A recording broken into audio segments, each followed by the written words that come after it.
Welcome back sa channel na ito. May panibagong video na naman ang ibabahagi ko sa inyo ngayon. Ito'y simpleng gabay at simpleng pamamaraan.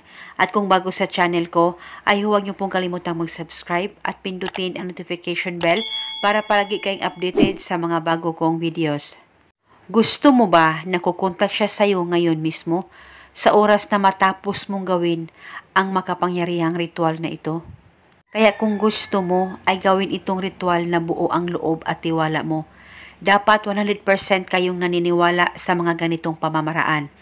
At itong ritual ay pwede mo ito gawin sa kamag-anak na hindi na nagpaparamdam, sa asawa, sa anak, boyfriend o girlfriend, o sa kahit na sino na gusto mo na makausap mo at matagal nang hindi nagpaparamdam sa inyo, ay pwede mo gawin ang ritual na ito.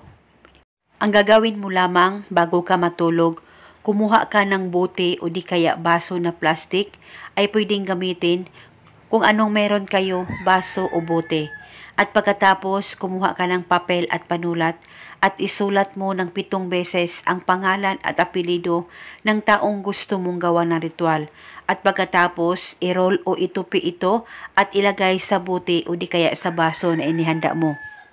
At nang malagay mo na ito, hawakan mo ang baso o ang bote na ginamit mo sa ritual, ilapit ang bunganga sa bunganga mo at ibulong mo ang mga makapangyarihang salitang ito. Pangalan at apelido, ngayon mismo ako ay tatawagan mo. Ibulong mo lamang ito ng 7 beses.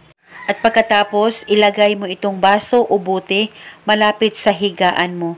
At pwede mo rin itong ilagay sa ilalim ng kama mo. Basta itago ito sa safe na walang makakakita at makakaalam.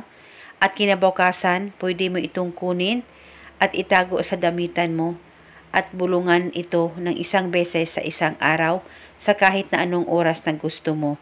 Pwede mo ito bulungan bago ka matulog. Gawin ito hanggang 7 araw lamang. At pwede mo nang sunugin ang papel pagkatapos ng 7 araw. At kung sakaling nagpaparamdam na siya sa'yo, ay pwede mo nang ihinto ang paggawa nito. At kung kayo ay may katanungan, mag-comment lang po kayo sa baba. Thank you and God bless us all.